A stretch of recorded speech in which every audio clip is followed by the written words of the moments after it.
it takes generally 1 to 6 quarters for the rest of the world to get interested or have your product or service top of mind. So you need to be capitalized for that. You need to be in the market, telling the story, figuring out from test markets which channels, which messages, which creative, which focus is going to drive people to the website and drive conversations, and constantly be replanting, the forest, not burning it down with the expectation that you're going to get all your crop from one planting.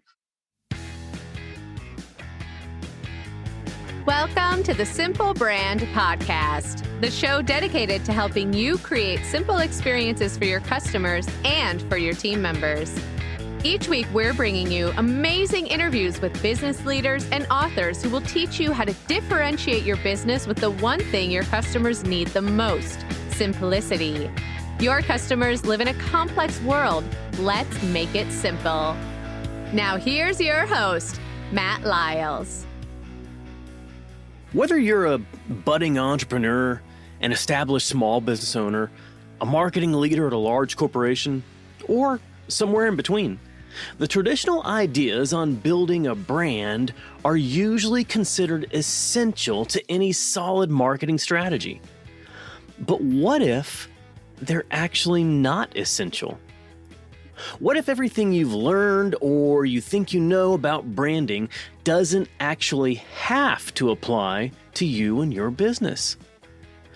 This week's Simple Brand guest is Clint White. And Clint argues that most businesses, most nonprofits, most social movements aren't actually brands. They're actually what he describes as tattoos. And Clint's got a lot of experience and research to back up his stance. Recognized as Crain's New York business top entrepreneur, Clint brings 30 years of experience as a marketer, a consultant, a teacher, and a business builder. And he's the host of the Tattoos Not Brands podcast. And Clint just released his first book of the same name, Tattoos Not Brands, an entrepreneur's guide to smart marketing and business building. Clint and I talk about his flexible tattoo approach to consumer engagement and how that's a better choice for most businesses. Unlike market-driven brands, Clint says that tattoos are mission-driven. They're personable, they're relatable, they're nimble enough to evolve with consumer needs, and they don't break the bank. They get consumers talking enthusiastically online and offline about how your product makes a difference in their lives.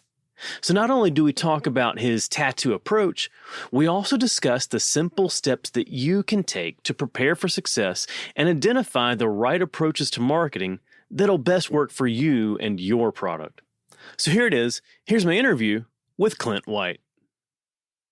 Hey, Clint. Welcome to the show. Hey, Matt. How you doing? Great. It's good to have you here. Appreciate it. Thanks for the invitation.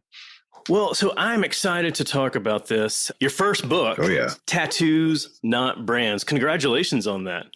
Thanks. It was at least 10 years in the making, so I'm relieved a bit to have it, out there in the world, and just kind of like a third child, Yeah, well, good for you for playing the long game with this book.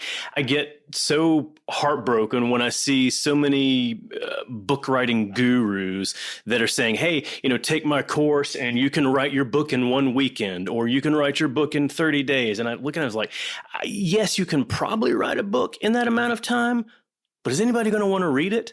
And so what I really love are the stories of authors who have been working on this, whether it was a book idea or not, but have been working in this subject for that many years. For you, for 10 years. To me, that means this, you've got this down, and you've got great stories and examples in your book to back this all up.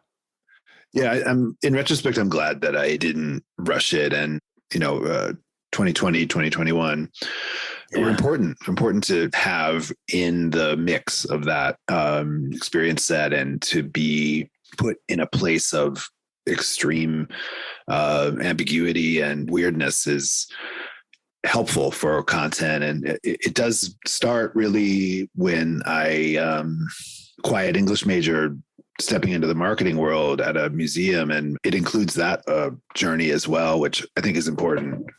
Yeah, absolutely. Yeah, it absolutely does. I mean, people want to understand what's the story behind the story that I'm reading. So you talked about the past couple of years, but you've had 30-ish years experience growing brands, growing businesses. So before talking about the book, I'd love to understand from you, how has branding, how has business building changed in your career, and how do you see it evolving in the future?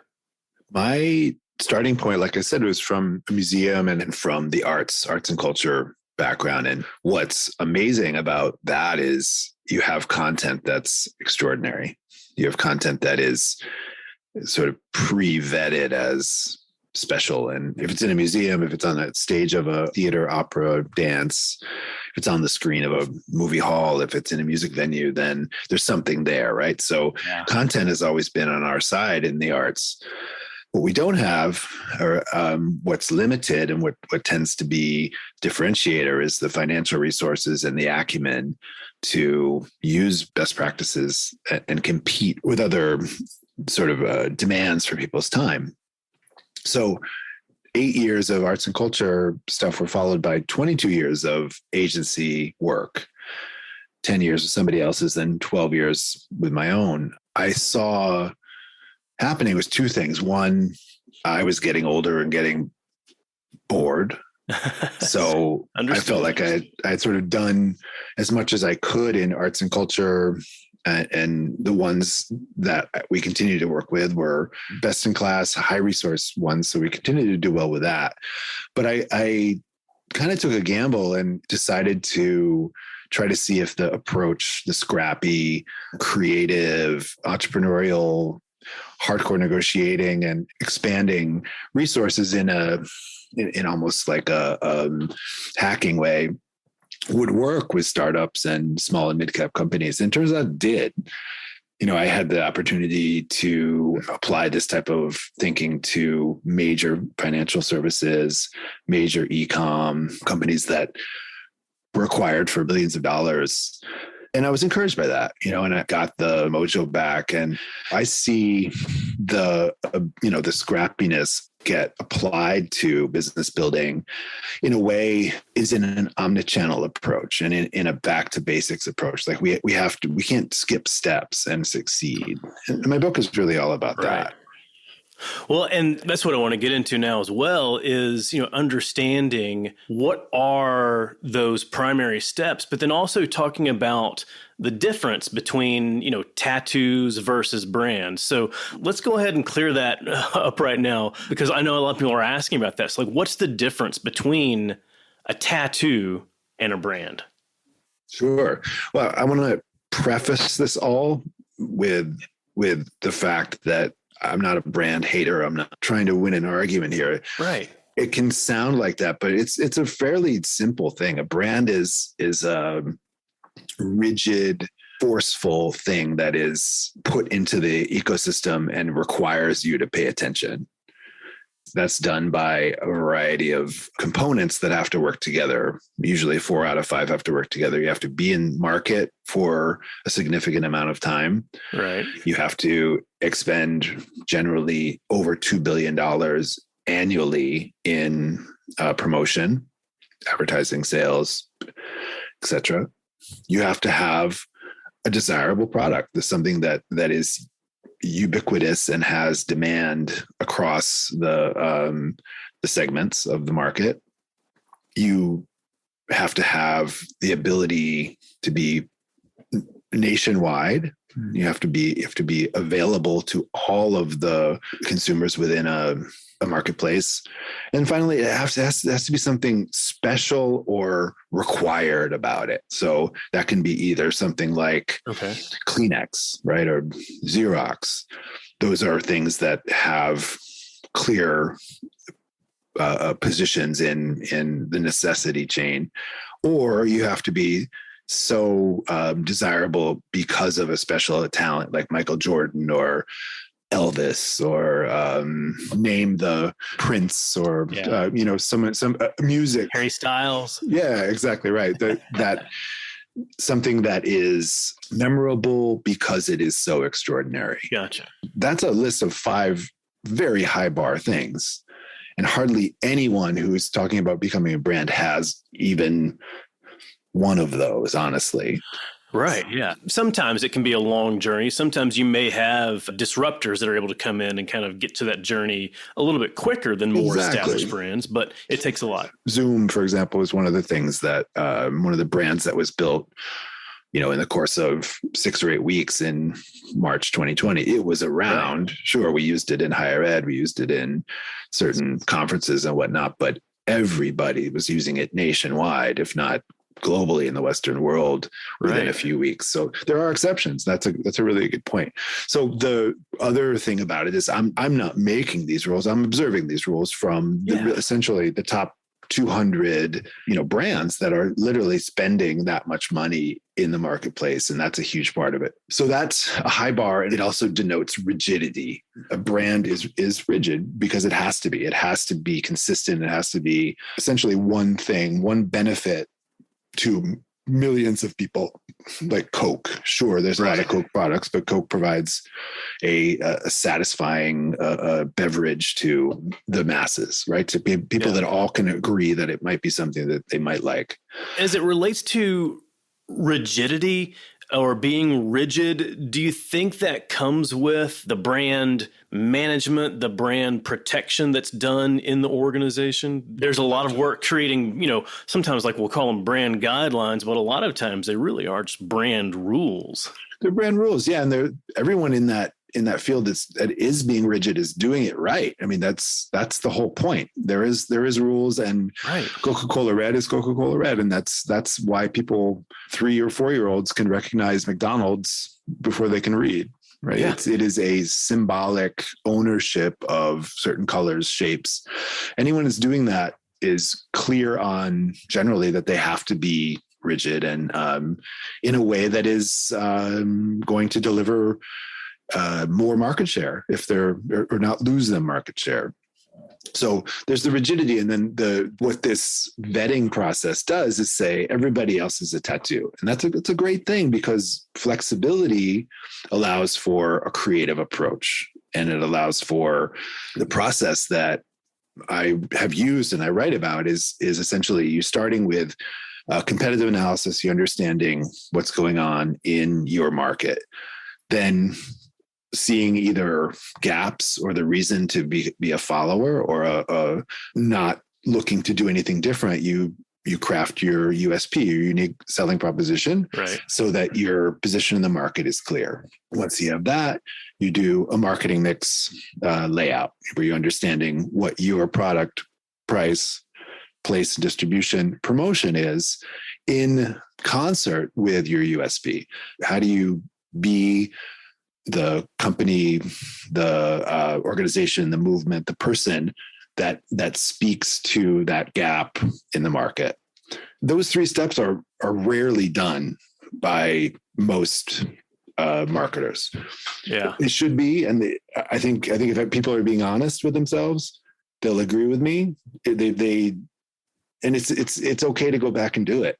Validate what you think you already know, but do the homework, Right. Yeah. So once you got your marketing mix layout, then you can go into segmentation, which I have a system for doing that. That's kind of fun and turns it into essentially a math problem. If you know the size of the market, you can understand which psychological motivators, which I call the SNOW system, can be leveraged as triggers to deliver as much market share as possible within the category that you've set to work within. Talk to me about your SNOW system. Yeah, it comes from Maslow's hierarchy of human needs, right? Which is the triangle at the bottom. You have the most basic things: food, shelter, the warmth of other people in your life. And it goes to the apex in layers of things that are nice to have, but not required to live. And at the top is self-actualization and the achievement of your best self as articulated in the way that you want it to be. So snow correlates to 4, if you make a quadrant, so S is called supposed to. You're doing things because it is part of a lifestyle that you're expected to live based on. There's essentially in your community and your world. So people that are active and have certain expectations of their body are supposed to go to the gym, supposed to exercise, supposed to do yoga. Do they? Maybe. Yeah. Do they have a gym membership? You betcha. Yeah. Do they have class pass? You betcha. That is a very strong one, because sometimes, as much as it would be nice that people that sign up for these things use them, they don't, maybe at the level where they should. So that's the supposed to. And then there's the need to.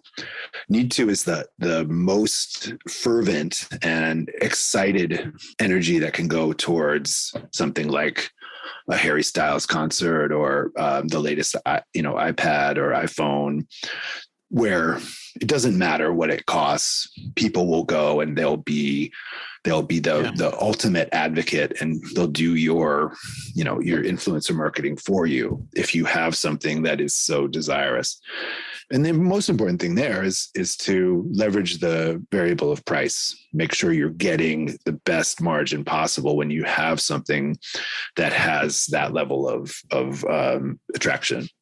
And then O is for obligated. Those are people that must go out of obligation from, maybe it's school, maybe it's church, maybe it's your friends and family going to your comedy show, or if it's a lecture, a concert on Swedish painting, then the Swedish community might be obligated to go, right? So those things, those are sometimes forgotten or assumed that, of course, because I'm doing a Swedish painting exhibition, everyone who's Swedish or cares about Swedish will go. But generally, you need to inform them or invite them, but it doesn't need to be a hard sell. It just needs to be a reminder.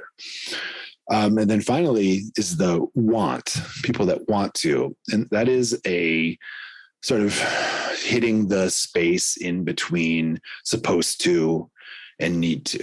They're the ones that are committed to doing something, a certain restaurant or a certain venue for a date. People want to have a good time on a date, so they go places where it will feel like the right vibe, the right atmosphere, or they want to take a cruise. So they will look at the availability and they will make a decision based on how you've addressed those specific things. So want is a more specific category. Gotcha. Yeah. So what's the goal here with the snow system? Is the goal to position your product into one of the quadrants, or is the goal to better understand where customers are in quadrants and then to figure out how you position your product based on where they are? It's sort of in between, right? So it is intended to be quantitative, right? So if we're talking about, I write about, my hometown of Ithaca, New York, which has about 100,000 people. So if you were to launch a boutique movie theater with a gourmet kind of experience or something like that, you could start with, sort of some basics, like there's 100,000 people there from the census. We know that. We know age bands, we know education bands, we know a lot about what's going on there. And then you could say, okay, on the average in the United States, around 60% of people go to movie theaters. It's probably changed after the pandemic, but that type of data is available as well. And then you would break that down, 60% of 100,000 is 60,000. How many are obligated? Well, there's 2 colleges there. Maybe if their film department is active, you consider your product being based on maybe, the movies of Alfred Hitchcock or something like that, which would be nice to see in an environment. So you can do the math based on there's 25 students in each class, and that would be your obligated side. And then, you could build some assumptions that you could eventually test in real time to see what the demand would be and build some dynamic pricing around day parting and the choice of how you build this business could be completely, motivated by understanding the motivations for, your revenue. Gotcha. Yeah. And to me, that is a good framework for understanding the customer layout. But I think we've seen a trend over the past handful of years, and I think it's continuing exponentially now, is this growth in what I think of, as customer individuality. So beyond just the stats, more and more customers are saying, like, I'm not just in this demographic, like I'm me, and I'm an individual. How do you see the opportunities to best address, to best speak to this customer individuality? Well, I think there's lots of options there, but I think the trend towards asking an opinion on everything is starting to get overwrought. You get a survey after you've bought a pack of gum at the local store, and that's too much, and it's going to start leading to not valuable insights. Why? Because the people that respond tend to have the most time in their hands and are probably not the core demographic of where your loyalty is going to come from. So I think the job of the marketer is to be very attuned to the marketplace and to have the tattoo approach, which is saying we can evolve. We're not perfect. We're learning as we go. And our product needs to have the same level of flexibility to a point. You don't change just because you've seen one negative comment or something like that. There needs to be a level of confidence and a level of discernment in understanding what is valuable and what is emotional or coming from the wrong place. I think it depends on the situation and independence that you want to have. Do you want to build this around a point of view? Fashion would be a good example of that. Okay. Are you wanting to give people what they want? Or are you wanting to get a reaction from what you are putting into the marketplace and working from there? It depends on the industry. And, I think you have to understand your role in that. Are you a trendsetter or are you a trend follower? Right. Or are you somewhere in between?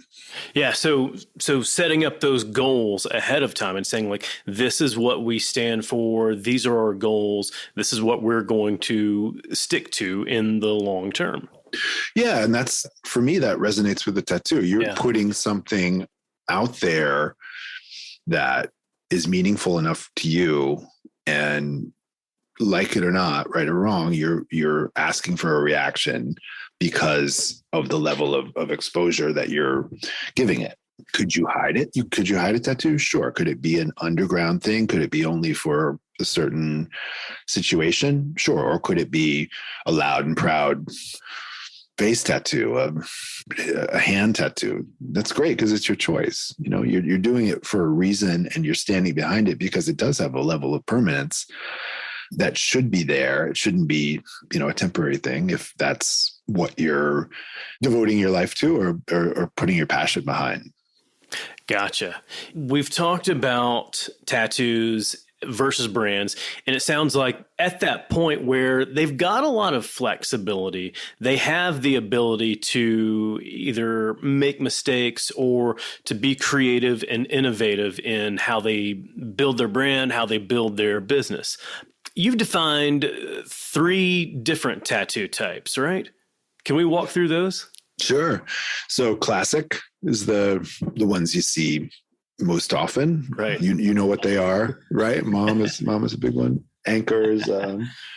Even some people put brands as tattoos, whether it's the Apple or, I think Harley Davidson is the most tattooed brand out there, followed by I think it's Apple, and I think it's Ford or another car company.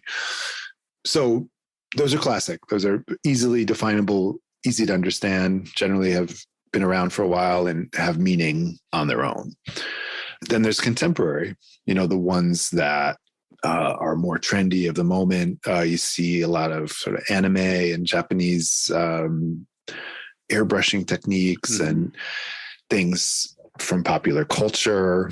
Those are great businesses. They tend to be more sort of in the app world as a correlation, something that's important at that time and is keying off something that's going on in culture that makes sense and is very attractive. So that can be a very valuable position in the marketplace, but you have to be careful because the world tends to move on from everything, right? So there's always a new trend. Always a new trend. And then finally, there's custom, and custom are probably the most interesting, where you're generally designing it yourself. You're pulling a line from your favorite song or book or from something that has such a personal meaning that where you put it on your body and how it looks and what color it is, all significant choices. And you're not really generally trying to say that you're a follower. You're saying that this is something that is not for everyone. It's for me, and it may be for you, but you're confidently creating a storyline that is about something that fits with your lifestyle, that's unique and special. Coke is a classic tattoo. Something like Land Rover is a custom, where they don't have a massive line of products, but they have enough so that you can pick something that if you're in the sort of elegant, adventurous space, there's something there for you. And there's a lot of customization in that. And then finally, something like Eventbrite, which is a leader in the community and small event space that during the pandemic, they pivoted from being a ticketing service to being more of like a value exchange for community events. So instead of expecting people to be at a certain place at a certain time, they allowed the community to support the organizations that were presenting things in order to continue the delivery of the services or the type of support they needed to stay afloat. Right. They found that the donations were the highest level ever by being flexible like that, understanding what was going on in the marketplace, and then evolving backwards when tickets started to be going to things began to be more normal earlier this year. So if we look at classic, custom, contemporary, it sounds like that there is a level of flexibility that increases as you go to each of those different types of tattoos. So less flexibility in classic, much more flexibility in contemporary. Yeah. I think that's a fair thing to say. And I think the takeaway should be the expectations that come with having each one is the most important thing. If you want to have people do the least work possible to care about you, then trend towards something that is clear, ubiquitous, known, and you'll thrive in that paradigm. But the more you shift towards custom and contemporary, you're going to have to understand the demand will likely follow with more limitations. And that's fine. Then you look at your marketing mix layout and think, how do I adjust the other variables to reach the goals that I've set, which should be specific at that point when you're doing the segmentation. There should be no ambiguity about your intentions at that point, because you should have shown yourself that you can't be everything to everyone, unless you're the rare situation where you found something that is in such demand that you don't need to do much to raise awareness and get adoption. Gotcha. Did you know that in addition to my podcast and my articles, I speak to audiences all over to help them simplify their customer experience and simplify their employee experience. I've spent the last few years leading a crusade of simplicity across the globe. If you want a winning brand, you have to provide a simple experience to your customers and to your team members. Whether it's a live event or a virtual event, I'd love to partner with you and teach your audience how to do just that. With over a decade in marketing, I know how to hook and captivate an audience. And as a speaker, I know how to connect with that audience. Along with my lessons, I use stories and humor to keep everyone engaged and inspired. Then they leave with the knowledge and next steps to transform their business. As an event planner, you're managing lots of details to give your audience the most memorable event. The last thing you need is a speaker who will make your event memorable for all the wrong reasons. Not only will I leave your audience energized and inspired, I'll make it easy for your team to work with me. Hey, if I've built my brand around simplicity, then you know I'm going to make it simple for you. When you visit mattlyles.com/speaking, you'll find everything you need to know, including details on my topics, promotional materials, and most importantly, a link to connect with my team so we can book your event. So visit mattlyles.com/speaking. I can't wait to help your audience brand out from the crowd. So once you've defined your tattoo type, how should you go about marketing your product? Yeah, well, marketing mix is not equated to advertising or social media promotion. It's really that whole 4 Ps, and the 4 Ps have to constantly be top of mind with marketing leadership. And you have to understand that the things that you can adjust need to be always in consideration. Price can be adjusted. The distribution can be adjusted. Do you need to be nationwide immediately? Generally you want to test the current state of the product or the service in markets that will give you good signal back, and then scale from there if necessary. The point is that all these tools can provide the basic guidance of how to achieve your goals through tools that speak to the fundamentals of what you're trying to do.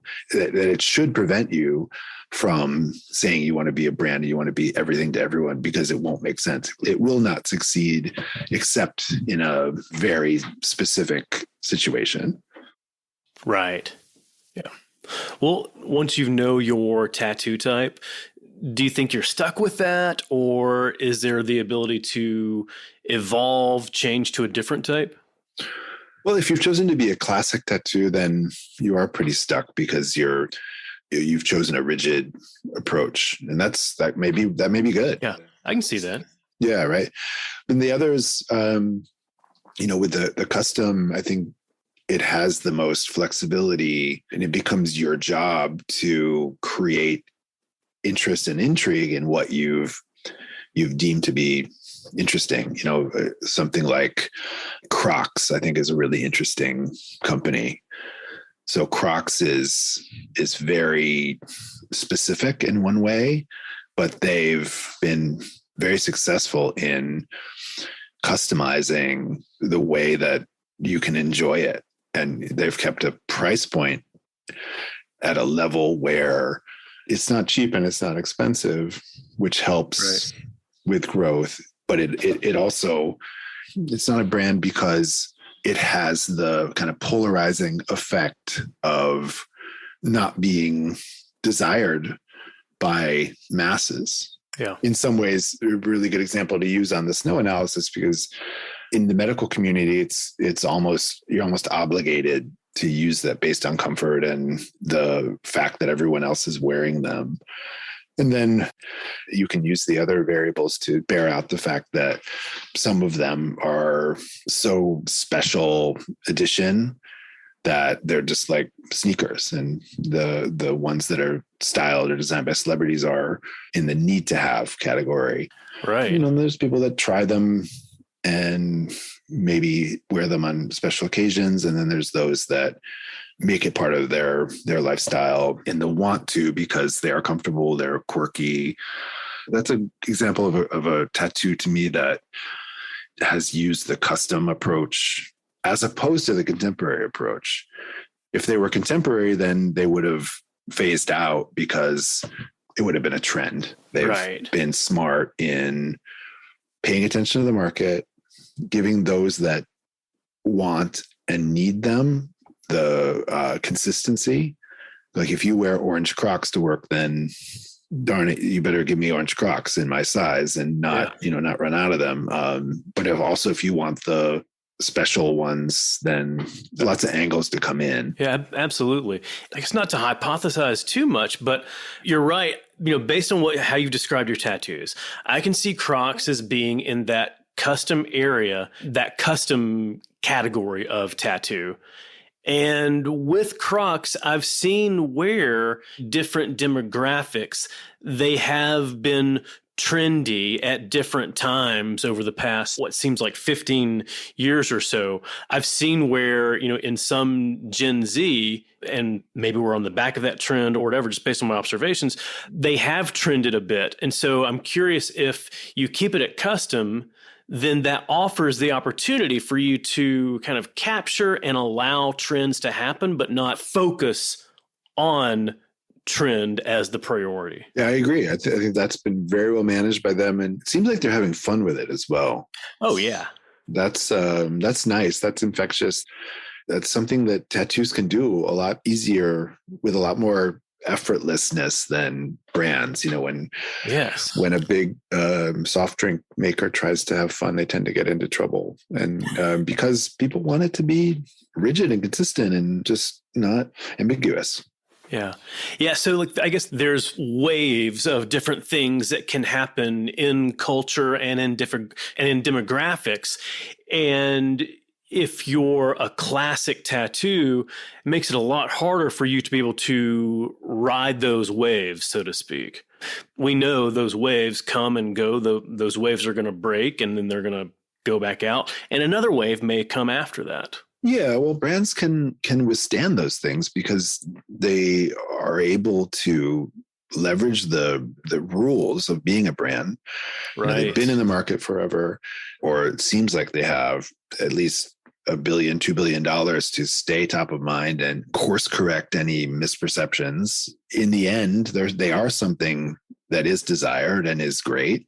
They're already nationwide, so it's rare that things are so synced up that what's happening on the East Coast is happening on the West Coast, is happening in Midwest. So they're able to take advantage of that decentralization. And then finally, if there's something truly amazing about them, then mistakes are forgiven.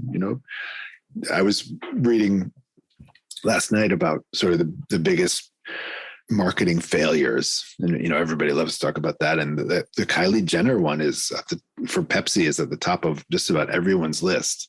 Oh my Pepsi goodness. didn't go anywhere. Pepsi's able to withstand that, and that's why they're a brand. That's why. But compare that to the ability for a small mid-cap company to come back from a gaffe like that is probably not going to happen. It's very difficult the less established you are. Mm-hmm. Mm-hmm. Well, I want to talk about another brand that you highlight, and this is one of my favorite brands too, Trader Joe's. Mm-hmm. You highlight Trader Joe's in the book as a great example of a tattoo that exudes authenticity. So what can we learn from Trader Joe's about the value of authenticity? So many positive things happening at Trader Joe's from a marketing mix point of view.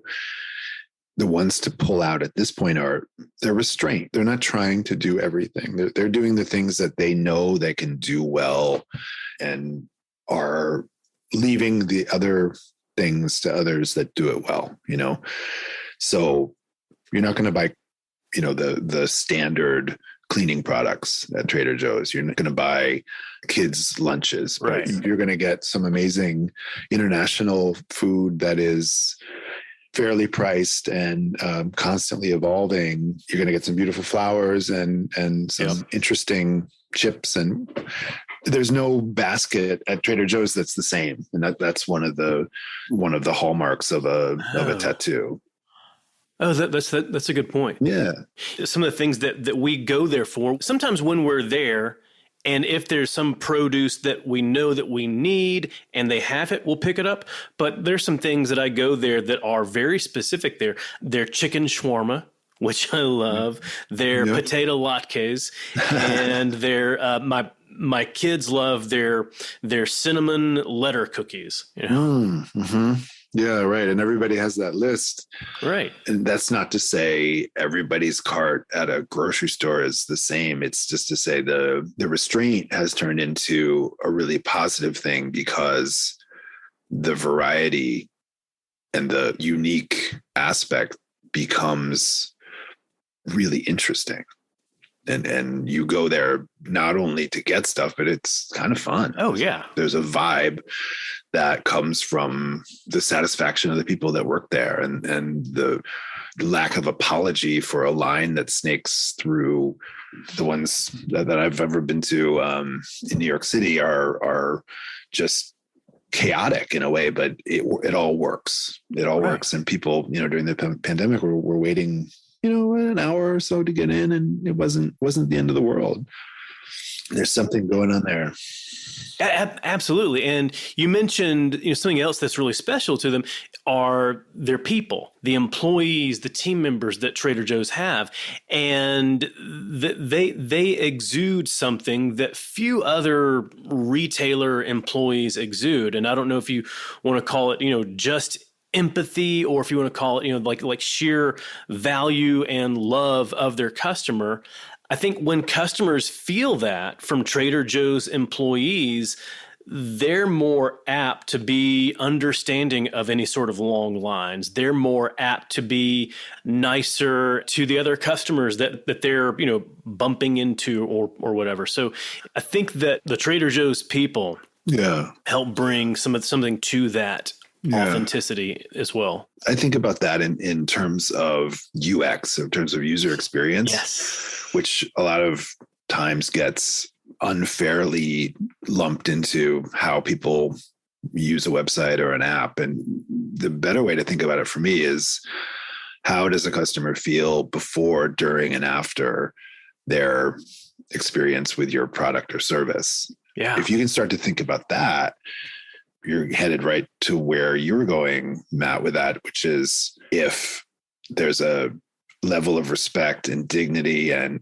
just vibe with the way they look, the way they dress, the way the general attitude, then you'll forgive a lot of the chaos, a lot of the inconvenience of not getting it immediate gratification. Apple, of course, I think is the other really strong example of beginning, middle, and end in terms of providing exactly what most people need and want, from reason why they're in a store or on a chat or a phone call with a technical person. Yeah. And I was happy to see that you talk about user experience in your book. It's a guiding principle, really, and something that everyone needs to embrace.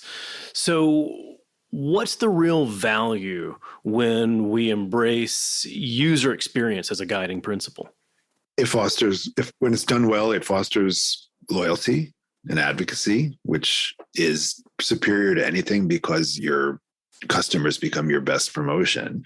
Yes. And at the same time, if you ignore it, it becomes a lethal weapon against you, because there's nothing that people love more than to complain, or especially when they've been given this kind of forum to present their negative point of view on something that really defines the perception of the quality. The reviewing culture, despite its not being a pure thing, is completely elevated as a decision point.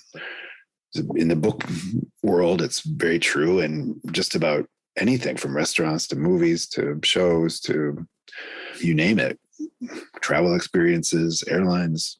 That level of investment from from not only in paying people what they should be paid, but treating them well and being cognizant that it's part of your marketing plan. It's a big part of your marketing plan. It's not done enough, and it needs to be. I don't think enough companies understand that when they're talking about their marketing plan and they're talking about like how they want to compete, how they want to differentiate themselves against other competitors, or even coming up against like other established brands.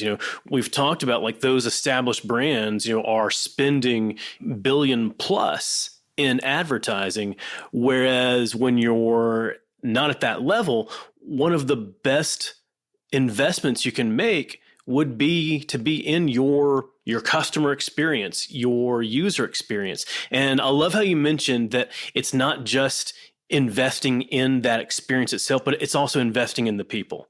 Investing in the people who are going to be the ones delivering that experience, because you can invest in the experience system all day. This is what we want our experience to look like for our customers. But if you don't invest enough in your people that are delivering that experience, then you're never going to hit that ideal user experience state. Mm-hmm. Yeah, that's so true. And it gets more and more important as the price tag of your product goes up. The loyalty that comes from repeating, high margin, high dollar amount experiences is extraordinary. So oftentimes in a restaurant or a hotel or doctor's office, it's the interaction with somebody that solved something for you or made you feel good is priceless. Yeah, absolutely. It's all about like, how do you want your customer to feel, before, during, and after their interaction with you? Yeah, that's a good guiding principle, I think. One other concept you talk about that I want to cover before we wrap this up, the concept you talk about that I love is burning down the forest and short horizon thinking. So talk to me about this concept and how that affects our marketing. Yeah, this is one that is the norm at this point, and it was driven by kind of height of performance marketing, meaning the combination of Google AdWords and essentially Facebook lookalike targeting and things that changed significantly with iOS 14. So there is a huge gap between marketers that think omnichannel and those that think so-called digitally. And the currently those that are seemingly skilled in getting conversions at a relatively low rate are prioritized over the right way to do it, which is just to think, okay, let's definitely convert some early adopters and get some signal from the market on how they see it or how they're responding to your product or service. I think what we were talking about before, that's a small part of the market, tiny fraction, a little 1.1% up to 2.5%. That leaves the majority of the market left. And those people are going to, the adoption curve goes like a wave almost. So it takes generally 1 to 6 quarters for the rest of the world to get interested or have your product or service top of mind. So you need to be capitalized for that. You need to be in the market, telling the story, figuring out from test markets which channels, which messages, which creative, which focus is going to drive people to the website and drive conversations, and constantly be replanting, the forest, not burning it down with the expectation that you're going to get all your crop from one planting. Right. It takes a lot of patience to be able to do that. Is an under discussed value in business building. I think if one thing could come out of this from any founder, any marketing leadership, any marketing student that's listening to this or other podcasts, is as much as you would like for something to happen quickly, it doesn't work that way. There's some indications and there's some outliers, but in reality, it takes years for something to flourish. And that's the value in the long term of getting adoption, even in the laggards, as opposed to the late majority. There's another 30% of the market just in laggards. So being, approaching things as a staircase as opposed to a ladder is another good way to think about it. That's a good visualization. And hopefully that will help more people understand the value in sticking to the long game and having patience in the long game versus giving up and trying to move on too quickly. Yeah, and I think the only other thing I'd say about that is the long game can be whatever you want it to be. The way that you might think of long game might be different than me. It doesn't have to be 5, 10, 20 years. It can be 18 months, but capitalize yourself and make sure you have some science behind why you think you're going to reach 20, 30, 40% of the market in 18 months, given the resources and given your marketing mix layout. There has to be something there that's going to speak to why that time frame is right. Right. Yeah. And making sure that you do your due diligence in defining what that right time frame truly should be for your product. Yeah. It's almost like somebody that's not doing that is thinking that they're going to write a hit song every time they introduce a product. It's going to magically catch on because it's so good, and that's, it happens. It does happen. I'm not going to tell you it doesn't happen, but it happens very, very, very, very, very infrequently.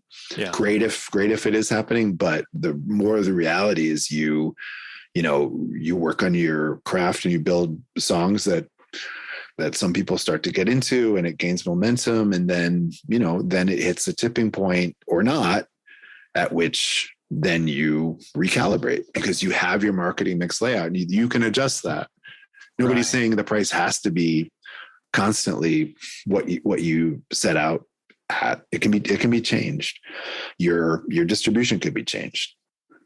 Those are all variables in a founder or marketing leadership's purview. There you go. Yeah. There's always that room for flexibility and evolution. That's right. All right, Clint, last question for you. If you were to create a 5-song soundtrack for Tattoos Not Brands, what songs would you include? Oh, that's a great question. Well, I'd start with Every Day I Write the Book by Elvis Costello, because that's what it feels like. And you kind of have to be doing that, I guess, as an author. Then I like, the second one is Like a Tattoo by Sade. She's eloquently saying what I'm trying to say too, that there's a just a magic in thinking of yourself as a tattoo, and it's memorable and personal and sexy, really. Right. I like Mr. Jones by the Counting Crows, one of my favorite songs. I think because it's so honest about the idea that everybody kind of wants to be famous, and that's dangerous, right? But you say we all want to be big stars, but we have different reasons for that. And that's psychology and kind of interesting to me. And there's this Annie DeFranco song called Little Plastic Castles that speaks to, kind of the identity of being different and having to, have to be sort of confident about who you are and not trying to blend in necessarily, and know that it won't be easy necessarily. It won't be easy always to have that point of view. But also people forget there's very little permanence in anything. And then finally Left to the Dial by The Replacements. Another kind of just badass, nobody has to be mainstream necessarily, or just, and even if you do, there's a constant evolutionary process of being relevant and working towards getting people to vibe with what you're doing. That's a great question. And it's kind of random, but So Well, music is a big part of my personal brand. your tattoo. Yeah, my tattoo for the time being. So that's what I love to focus. That's cool. No, that's a great question. Well, Clint, I really am so grateful for you being here today. I've learned a lot from you, but where can people go to learn more from you? Website is tattoosnotbrands.com. Everything's there. The podcast, the book, consulting services. You'll be able to pick up on all the social media channels. We're on all of them, with some insights and samples of the book. And the goal here is to get this concept into the conversation and get people debating and talking about it. Right. Because there's another way than just trying to become a brand or build a brand that is, I think, much more healthy and going to give more clarity about what what you should be trying to do with a business or a service or, an organization. Yeah, that's it. Well, I am so grateful that you shared with us today. Thanks, Clint. Likewise. Thanks, Matt.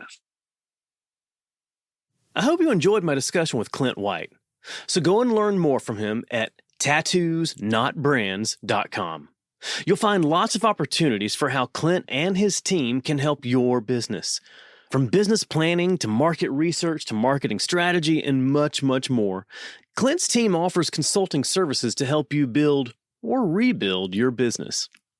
And if you want to go deeper on the lessons that Clint and I discussed today, then go pick up your copy of his book, Tattoos, Not Brands. It's available everywhere books are sold. Hey, are you enjoying the Simple Brand Podcast?